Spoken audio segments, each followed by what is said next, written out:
दोनों एक घने जंगल के पास बसे एक छोटे से कस्बे में रहती थीं। उनके पिता रमेश उस जंगल में मजदूरी करते थे।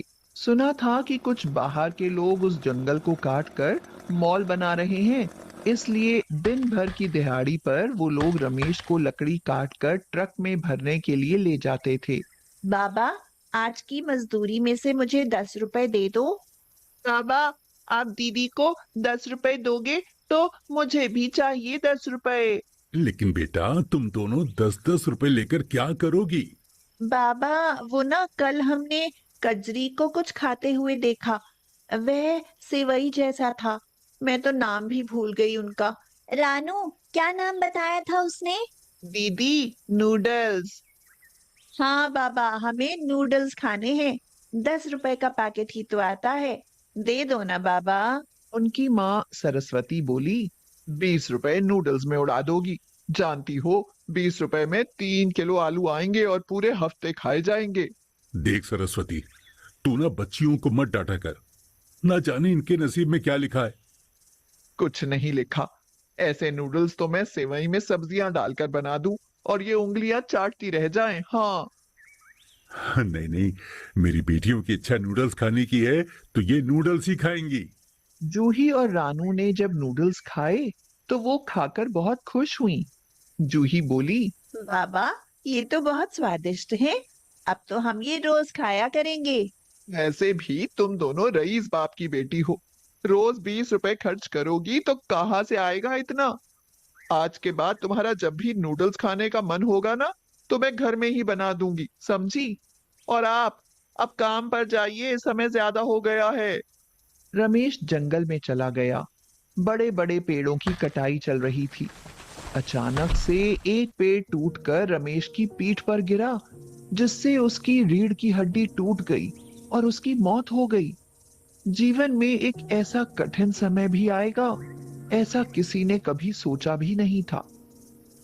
अभी रमेश को 4 दिन ही गुजरे थे कि सरस्वती के ज्यादा चिंता करने से उसका रक्तचाप बढ़ गया, जिससे दिमाग की नस फटने से उसकी भी मौत हो गई। बच्चियों पर तो जैसे कहर टूट पड़ा। उनकी तो जैसे जिंदगी ही रुक गई। वो अनाथ हो गई। रानू बोली, दीदी, हमारा क्या होगा? हम माँ और बाबा के बिना कैसे रहेंगे? तो जूही ने कहा, तू चिंता मत कर रानू, मैं हूं ना। हम दोनों एक दूसरे का सहारा बनेंगे। लेकिन दीदी, जब बाबा थे तो पैसे कमा कर लाते थे और हमें खाना मिलता था। लेकिन अब हमारे पास खाने के पैसे कहाँ से आएंगे? वो जंगल वाले कह रहे थे कि बाबा की मौत का मुआवजा मिलेगा। अब दोनों बहनें हमेशा उदास सी रहने लगी। उन्हें समझ में ही नहीं आता था कि आगे क्या होगा। दीदी, माँ बाबा को गुजरे हुए 7 महीने हो गए। हमने कुछ भी अच्छा नहीं खाया। आज नूडल्स खाने का मन कर रहा है। क्या करूं रानू, बाबा के मुआवजे के पैसे मिलने में भी देरी लग रही है। अभी तो इधर उधर से कोई ना कोई खाने के लिए दे देता है, लेकिन ऐसे कब तक हम दूसरों के टुकड़ों पर पलते रहेंगे? चलो दीदी, जंगल वाले बाबूजी के पास चलते हैं और बाबा के पैसे मांग कर देखते हैं।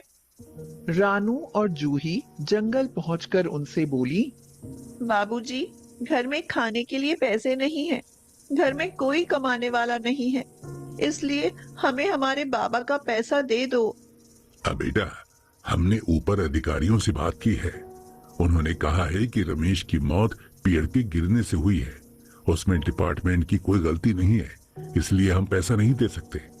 लेकिन तुम लोगों की हालत देखकर हमारे स्टाफ ने 25,000 रुपए इकट्ठे किए हैं।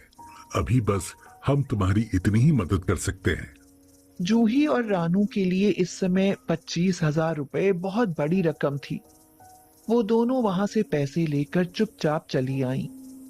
रात में दोनों बहनें बिस्तर पर लेट गईं।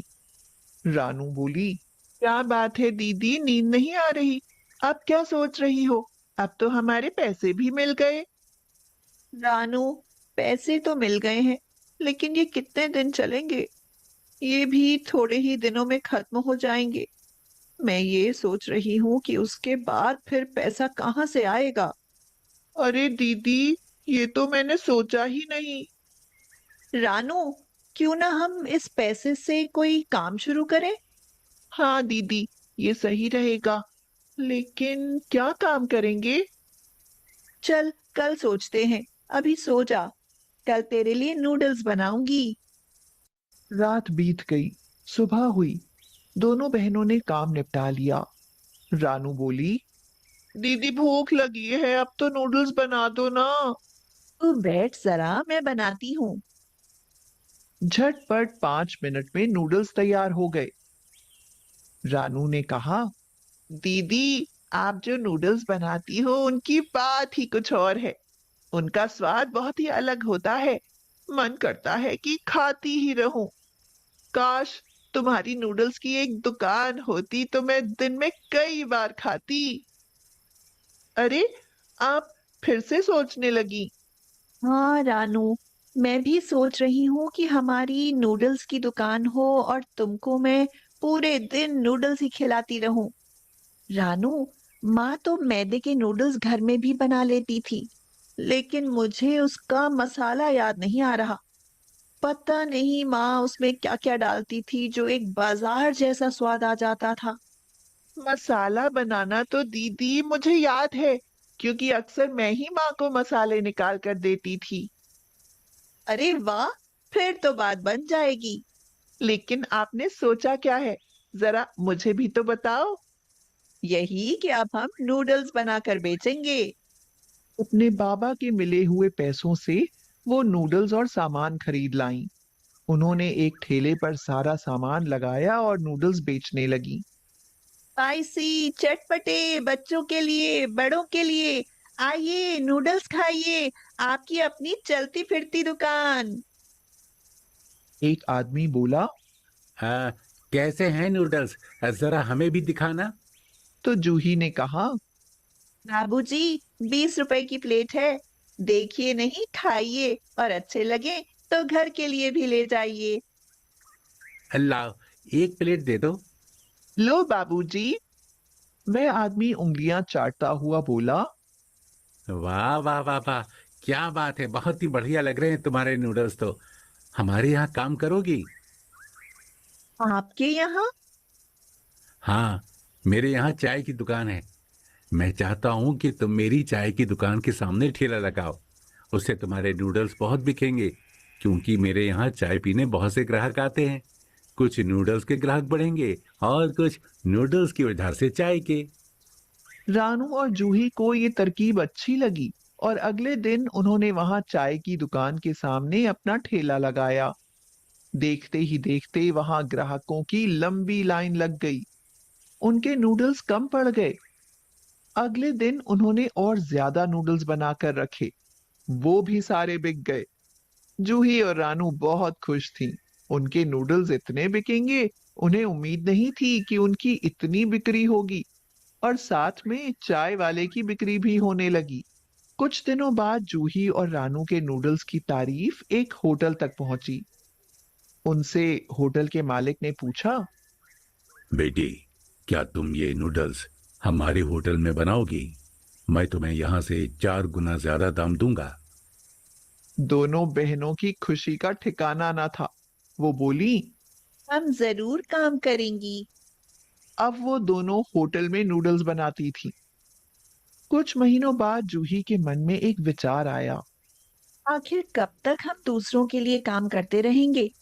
क्यों ना हम अपना एक रेस्टोरेंट खोलें, फिर रेस्टोरेंट भी अपना और बचत भी अपनी। उन्होंने एक अपना रेस्टोरेंट खोला। रानू, कुछ ही सालों में हमारा इतना अच्छा काम चलने लगा है और चारों तरफ हमारा बहुत नाम हो गया है। माँ बाबा हमें वहां से देखते होंगे तो बहुत खुश होते होंगे। तो रानू ने कहा, हाँ दीदी, वो देखकर कहते होंगे कि उनकी अनाथ बेटियां अब नूडल्स बनाकर पैसा और नाम दोनों कमा रही हैं। रानू, ये नूडल्स की सफलता अनाथ बेटियों के माँ बाबा का ही आशीर्वाद है। फिर दोनों बहनों ने माँ बाबा को प्रणाम किया